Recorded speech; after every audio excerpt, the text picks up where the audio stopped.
भारतवर्ष नहीं, या तो वैदिक काल में थी या फिर मेवाड़ में है। हरित ऋषि के आशीर्वाद से बापा रावल के टाइम में मेवाड़ में जो राज व्यवस्था का जो संविधान कहते हैं वो लागू हुआ। वो पहला तो ये था कि जो दृढ़ राखे धर्म पे तिहि राखे करता, ठीक है। अब उस पूरी शासन व्यवस्था में हम राजा और प्रजा एक परिवार की तरह कैसे रह सकते हैं और एक दूसरे के सहयोग से परोपकार और समृद्धि कैसे ला सकते हैं। तो मेवाड़ की राज व्यवस्था का बुनियाद इसमें है और इसको ऐतरेय ब्राह्मण और विष्णु धर्मोत्तर पुराण से इस व्यवस्था को उठाई गई। इस व्यवस्था में जैसे 8 दिक्पाल और 9 ग्रह होते हैं, उसी हिसाब से मेवाड़ के महाराणा की जगह है सूर्य की जय नव, और फिर 8 ग्रह बाकी रहते हैं। तो जो मेवाड़ के बड़े उमरावे जो पूरे हिंदुस्तान में जो अपने आप को राजा कहते हैं, किंग कहते हैं, उनके बराबर के उमराव हमारे 16 के उमराव इनसे नीचे आते हैं। पूरे भारतवर्ष में सबसे सूर्य की जगह तो स्थान है महाराणा। उसके बाद में जो महाभारत कालीन जो अगर देखें अपन, उसमें जो राजाओं का स्थान है, उस स्थान पे 16 हमारे मेवाड़ के उमराव, और उसके बाद में पूरे भारतवर्ष में छोटे छोटे अनेक राजाओं की व्यवस्था चलती है। तो इस तरह से ब्रह्मांड की व्यवस्था है। तो यत ब्रह्मांडे तत्पिंडे तत्पिंडे यत ब्रह्मांड। तो ब्रह्मांड के नवग्रह की परमेष्ठी व्यवस्था में एक दूसरे के हम पूरक हैं, एक दूसरे के सहयोगी हैं, एक दूसरे के सहयोग से संवर्धन और समृद्धि प्राप्त करते, ये हमारी व्यवस्था है।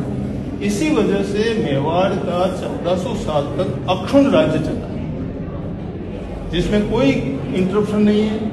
कोई हमारे मेवाड़ के जो उमराव हैं, जागीरदार हैं, ठिकानेदार हैं, उनका कोई विद्रोह नहीं है। सब एक दूसरे के पूरक है, सब राष्ट्र रक्षा के लिए, समाज की रक्षा के लिए हर टाइम भरने को तैयार है। तो अब जब ये जो अभी संस्कृति जो चर्चा हो रही है, इसमें एक संस्कृति तो है अहिंसा परमो धर्म, और दूसरी जो संस्कृति है दोनों का पालन करती है। एक क्षत्रिय संस्कृति जो दोनों का पालन करती है, अहिंसा का पालन भी करती है।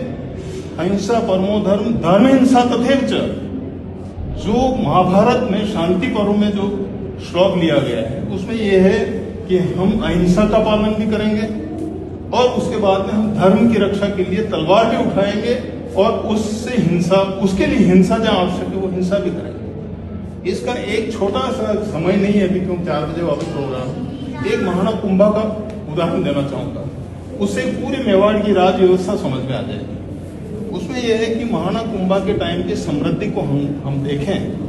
महाराणा कुंभा ने अपनी प्रजा से 1 रुपया भी टैक्स ले लिया उनके राजकाल में। उसके पीछे कारण क्या था उसको समझेंगे तो ये परमेष्ठी व्यवस्था अपने आप समझ में आ जाएगी, और ये भी आ जाएगी कि अहिंसा परमो धर्म, धर्म हिंसा तथैव, ये भी उसमें चरितार्थ हो जाता है। महाराणा कुंभा ने 50 युद्ध लड़े अपने जीवन और 50 में विजयी रहे। जब आक्रांताओं ने ज्यादा पब्लिक को परेशान करने का काम किया तो नागौर को उन्होंने जला भी दिया। मारा कूटा वो तो किया ही था, नागौर को जला दिया, और मांडू के सुल्तान का जो मांडू है उसको भी जला के खत्म कर दिया। और प्रजा से टैक्स नहीं लेना का एक कारण यही था कि श्रेष्ठी वर्ग जो है उसका जो योगदान है समाज की समृद्धि में वो महत्वपूर्ण है। तो वो पूरा जैन दर्शन ही श्रेष्ठी वर्ग जितना भी है। तो महाराणा कुंभा के काल का आप चित्तौड़ पे कंस्ट्रक्शन देखेंगे तो महाराणा कुंभा एक तरफ तो विष्णु स्तंभ बनाते हैं जिसको हम विजय स्तंभ कहते हैं, उसपे 1008 विष्णु की प्रतिमा है।